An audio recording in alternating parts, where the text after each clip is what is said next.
Kenya values mutually beneficial partnerships with the United States, particularly under the Health Cooperation Framework signed in 2025.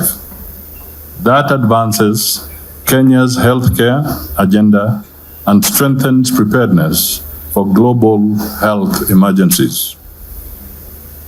It is important to note that the outbreak of the Ebola virus disease has been declared a public health emergency of international concern by the World Health Organization and a continental emergency by the Africa Centers for Disease Control and Prevention.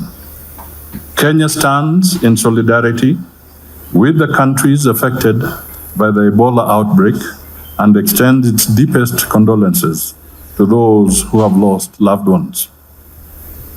Evidently, such pandemics transcend borders and cannot be effectively contained by any state acting alone. We must therefore embrace collective action over isolationism and narrow nationalism. We thank the United States for partnering with Kenya in our national response to the disease.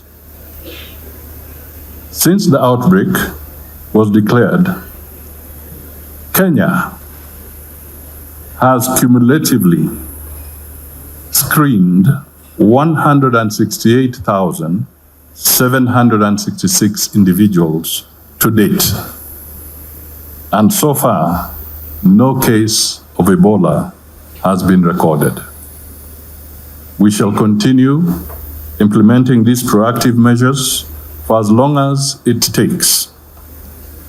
On behalf of the government and the people of Kenya, I congratulate the government and the people of the United States of America as they celebrate the 250th anniversary of their independence.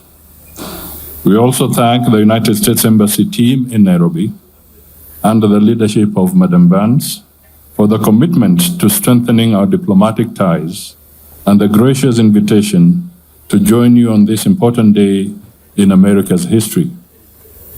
Additionally, I convey warm wishes and goodwill of His Excellency President William Ruto to President Donald Trump as the United States commemorates its historic journey of independence and sovereignty.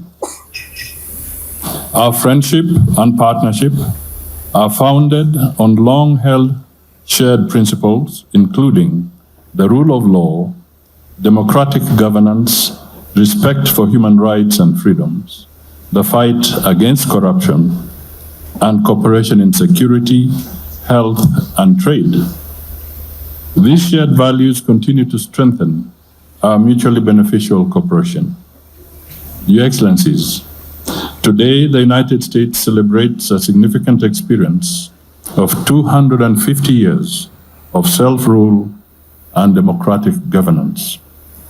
Kenya, now 62 years after independence, values the opportunity for shared learning to advance our national development and democratic journey. Your Excellencies, even as we navigate an increasingly complex geopolitical landscape, there remains immense opportunity to deepen our bilateral relations.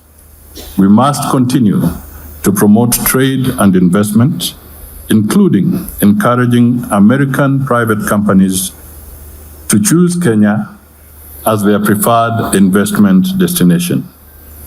It is encouraging that the United States is redefining its commercial diplomacy with Africa, from one based on aid and dependency to one anchored in trade, investment, and mutually beneficial partnerships.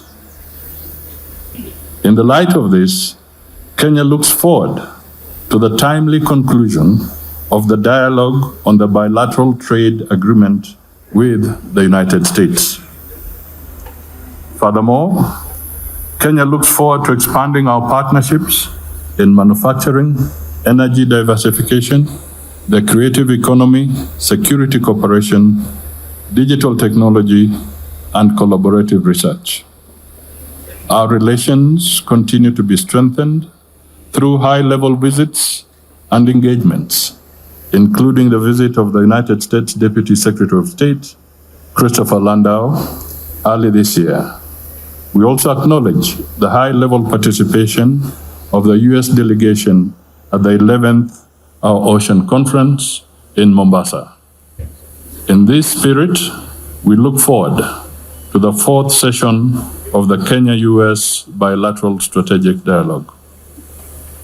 To this end, we extend our special appreciation to President Trump for his continued peace efforts across the world.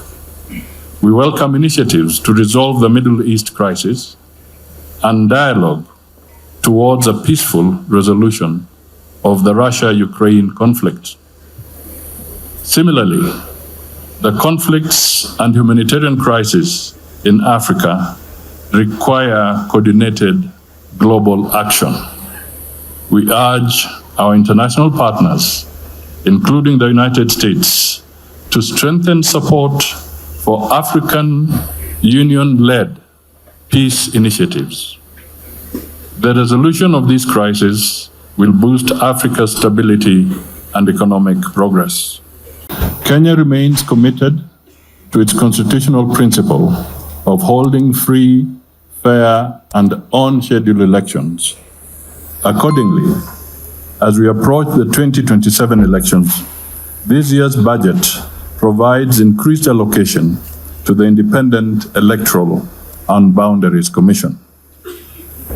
The electoral body has engaged in enhanced continuous voter registration and voter education to ensure a credible and inclusive election.